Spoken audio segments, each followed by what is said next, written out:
Selamat datang kembali teman-teman. Hari ini kita akan membahas salah satu tragedi maritim terbesar dalam sejarah tenggelamnya kapal Titanic. Bayangkan sebuah kapal mewah yang dijuluki tidak dapat tenggelam. Titanic! Dengan panjang 269 meter dan tinggi 53 meter adalah kapal penumpang terbesar pada masanya. Dibangun dengan teknologi tercanggih dan kemewahan yang tak tertandingi. Titanic menjadi simbol kesombongan manusia dalam menghadapi kekuatan alam. Pada tanggal 10 April 1912, Titanic memulai pelayaran perdananya dari Southampton, Inggris menuju New York. Di atas kapal terdapat 2.224 penumpang dan awak kapal dari berbagai latar belakang, dari kaum bangsawan kaya raya hingga imigran yang mencari kehidupan baru di Amerika.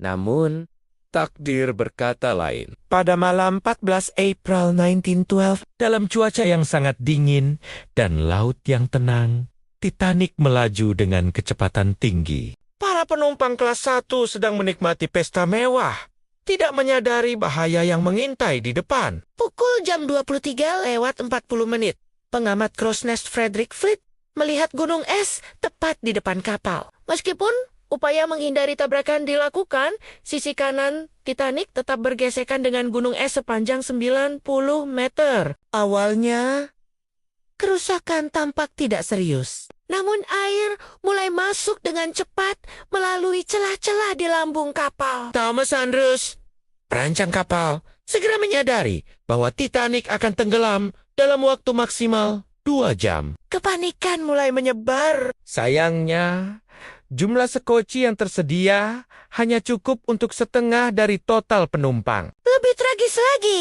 banyak sekoci diturunkan dalam keadaan tidak penuh karena kekacauan dan kurangnya koordinasi. Saat air terus naik, band kapal terus memainkan musik untuk menenangkan penumpang. Mereka bahkan tetap bermain hingga menit-menit terakhir sebuah tindakan heroik yang menjadi legenda. Para penumpang kelas 3 di dek bawah menghadapi kesulitan terbesar untuk menyelamatkan diri karena akses ke dek atas yang terbatas. Pukul jam 2:20 dini hari tanggal 15 April tahun 1912, Titanic akhirnya tenggelam ke dasar Samudra Atlantik. Dari 2.224 penumpang dan awak kapal, hanya 706 orang yang selamat. Mayoritas korban meninggal karena hipotermia di air yang sangat dingin, bersuhu minus 2 derajat Celcius. Tragedi Titanic mengubah dunia pelayaran selamanya. Peraturan keselamatan maritim diperketat. Jumlah sekoci penyelamat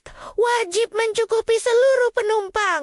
Patroli es di Atlantik Utara ditingkatkan. Dan yang terpenting, manusia belajar bahwa kesombongan teknologi bisa berbahaya. Penemuan bangkai Titanic pada tahun 1985 oleh Robert Ballard membuka babak baru dalam penelitian. Yang membuat kisah Titanic begitu menyentuh adalah cerita-cerita kepahlawanan di tengah tragedi. Para suami yang mengutamakan istri dan anak-anak mereka untuk naik sekoci. Isidore dan Ida Strauss yang memilih tenggelam bersama setelah 41 tahun pernikahan. Captain Smith yang tetap di kapal hingga akhir. Molly Brown yang membantu menyelamatkan banyak nyawa dengan keberaniannya. Titanic bukan sekadar kisah tenggelamnya sebuah kapal. Ini adalah kisah tentang kemanusiaan, tentang keberanian dan kepengecutan, pengorbanan dan keserakahan, cinta dan kehilangan. Setiap korban memiliki cerita. Setiap yang selamat membawa kenangan yang tak terlupakan. Saat ini, Titanic terbaring di kedalaman 3.800 meter. Meski perlahan, hancur dimakan waktu. Kisahnya tetap abadi sebagai pengingat akan keterbatasan manusia dan pentingnya menghargai kehidupan. Setiap detail baru yang ditemukan tentang tenggelamnya Titanic menambah pemahaman kita tentang tragedi ini.